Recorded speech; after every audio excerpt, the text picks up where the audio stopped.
ఆ నాయకుడు కాసేపు మాట్లాడితే చాలు ప్రత్యర్థులు కూడా కడుపుబ్బా నవ్వుకోవాల్సిందే. ఆయన మాటల్లో సగం ఆయనకే అర్థం కావు. మరి తాను మాట్లాడే మాటలు కామెడీ అనుకుంటున్నారన్న ఆలోచన కూడా లేకుండా అనర్కలంగా మాట్లాడేస్తుంటారు. జగన్ హయాంలో అసెంబ్లీలో కూడా అప్పటి ప్రతిపక్ష పార్టీలపై జోకులేసేవాడు. ఆయన మాటలకు జగన్ కూడా పడి పడి నవ్వుకునేవారు. జగన్ అధికారం కోల్పోవడం, ఆయన ఎమ్మెల్యేగా పోటీ చేసి ఓడిపోవడంతో బెంగళూరుకి మకాం మార్చిన ఆ నాయకుడు ఇప్పుడు హుటాహుటిన నియోజకవర్గానికి పరిగెత్తుకొచ్చాడట. ఇంతకు ఆ నాయకుడు ఇంత హఠాత్తుగా ఎందుకు బెంగళూరు నుంచి ఉన్నపళంగా ఊడిపడ్డాడు?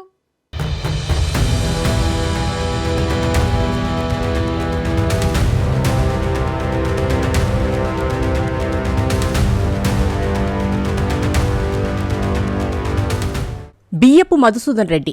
ఆయన మాటలు వింటే ప్రత్యర్థులు కూడా పడి పడి నవ్వుతారు. జగన్ హయాంలో అధికారం అనుభవించిన బియ్యపు మధుసూదన్ రెడ్డి ఓడిపోయాక నియోజకవర్గంలో కనిపించలేదు.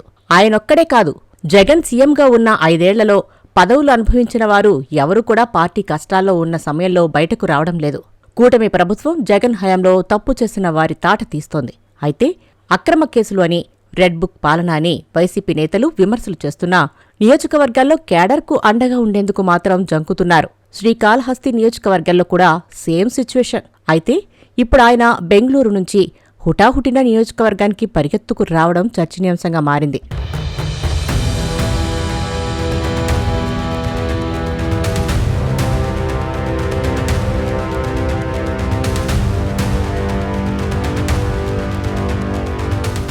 గత 5 ఏళ్లు బియ్యపు మధుసూదన్ రెడ్డి, ఆయన కుటుంబ సభ్యులు అధికారాన్ని అనుభవించారు. వైసీపీ ఓడిపోయిన తర్వాత బియ్యపు మధుసూదన్ రెడ్డి, ఆయన కుటుంబ సభ్యుల ఆచూకీ కరువైంది.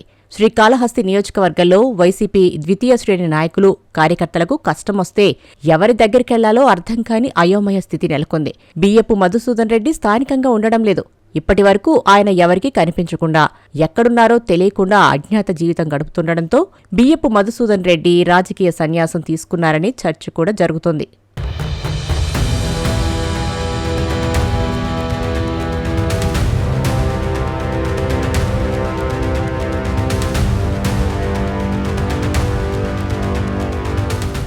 వైసీపీలో నాయకులకు పదవులు ఎలా దక్కుతాయంటే అధినేత ప్రాపకం సంపాదించిన వారికి అని ప్రచారముంది. వారి పనితీరు పక్కన పెడితే పార్టీ పెద్దలతో ఎంత సన్నిహితంగా ఉంటే అంతలా అందలాలు ఎక్కిస్తారని చెబుతారు.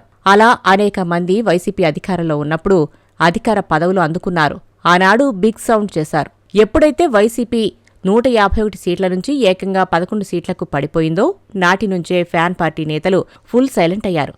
ఎవరి పనిలో వారు ఉన్నారు. పార్టీని పక్కన పడేశారు అని విమర్శలున్నాయి. బియ్యపు మధుసూదన్ రెడ్డి వైసీపీ అధినాయకత్వానికి అత్యంత దగ్గర.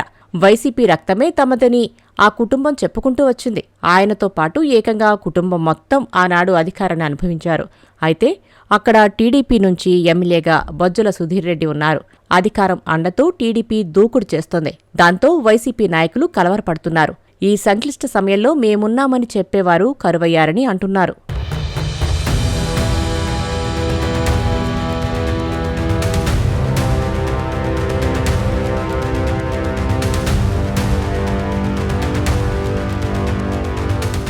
నాయకత్వం యాక్టివ్గా లేని నియోజకవర్గాల్లో జగన్ కొత్తవారిని నియమించుకుంటూ వెళ్తున్నారు. ఇప్పటికే శ్రీకాకుళంలో కనిపించకుండా పోయిన మధుసూదన్ రెడ్డిపై అనేక ఫిర్యాదులు తాడేపల్లికి అందాయట.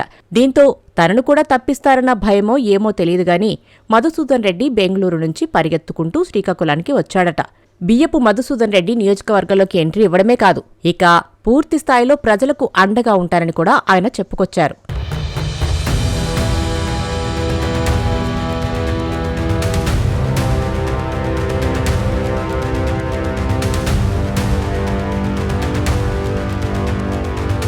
రెండు 2024 ఎన్నికల తర్వాత పలువురు వైసీపీ నాయకులు మౌనంగా ఉన్నారు. మరికొన్ని నియోజకవర్గాల్లో నాయకులు పొరుగు రాష్ట్రాలకు వెళ్లిపోయారు. ఇప్పుడున్న పరిస్థితిలో నోరెత్తితే కేసులు చుట్టుకుంటాయని హడలిపోతున్నారు. అయితే ఇటీవల మధుసూదన్ రెడ్డికి ఫండింగ్ చేసి ఒక కలప వ్యాపారి దుకాణంలో చందనం దుంగలకు దుండగులు నిప్పు పెట్టారు. దీంతో ఆయన లబోదిబోమన్నారు. పార్టీకి ఎంతో ఫండింగ్ చేశామని, కానీ కష్టకాలంలో తనను పట్టించుకోవడం లేదని మీడియా ముందుకొచ్చారు. ఈ పరిణామాలతో బియ్యపు మధుసూదన్ రెడ్డి బెంగళూరు నుంచి వెంటనే నియోజకవర్గాల్లో వాలిపోయారు. ఆ వెంటనే ఆయన టీడీపీపై విమర్శలు గుప్పించారు. వైసీపీ నాయకులపైన, తన అనుచరులపైన దాడులు చేయిస్తున్నారని నిప్పులు చెరిగారు. ఇక నుంచి ప్రజల మధ్య ఉంటారని చెప్పుకొచ్చారు. అయితే ఈ పరిణామాలు ఎమ్మెల్యేగా ఉన్న బొజ్జల సుధీర్ రెడ్డిపై ప్రభావం చూపిస్తున్నాయి. నిన్న మొన్నటి వరకు ఆయన ఎలా వ్యవహరించినా ఇప్పుడు మాత్రం వైసీపీకి కౌంటర్లివ్వడంతో పాటు తనను తాను కాపాడుకోవాల్సిన అవసరం ఏర్పడింది. ఇదే సమయంలో రాజకీయ ఉద్రిక్తతలను తగ్గించడమో లేక వైసీపీకి ఝలకిచ్చే వ్యవహారాలు చేయడమో చేయాలి. ఈ విషయంలో బొజ్జలకు చాలానే పని పడిందని అంటున్నారు టీడీపీ నాయకులు.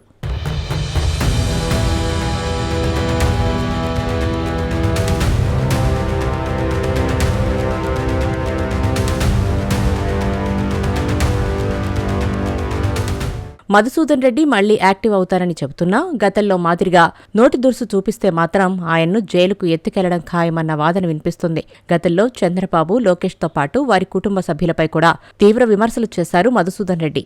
జగన్ మెప్పు కోసం అభ్యంతరకర పదజాలం వాడారు. నారా లోకేష్ పాదయాత్ర సమయంలో లోకేష్ మీదకు రాళ్లదాడికి ప్రయత్నించడం అప్పట్లో ఓ పెద్ద సంచలనం. అయితే ఇప్పుడు మధుసూదన్ రెడ్డి యాక్టివ్ అయినా నోటిని మాత్రం అదుపులో పెట్టుకోక తప్పదని, లేదంటే ఆయన కూడా కటకటాల వెనక్కు వెళ్లక తప్పదని టీడీపీ వర్గాల్లో చర్చ జరుగుతుంది. చూడాలి మరి శ్రీకాళహస్తిలో మున్ముందు ఎలాంటి రాజకీయ వాతావరణం ఉంటుందో అన్నది.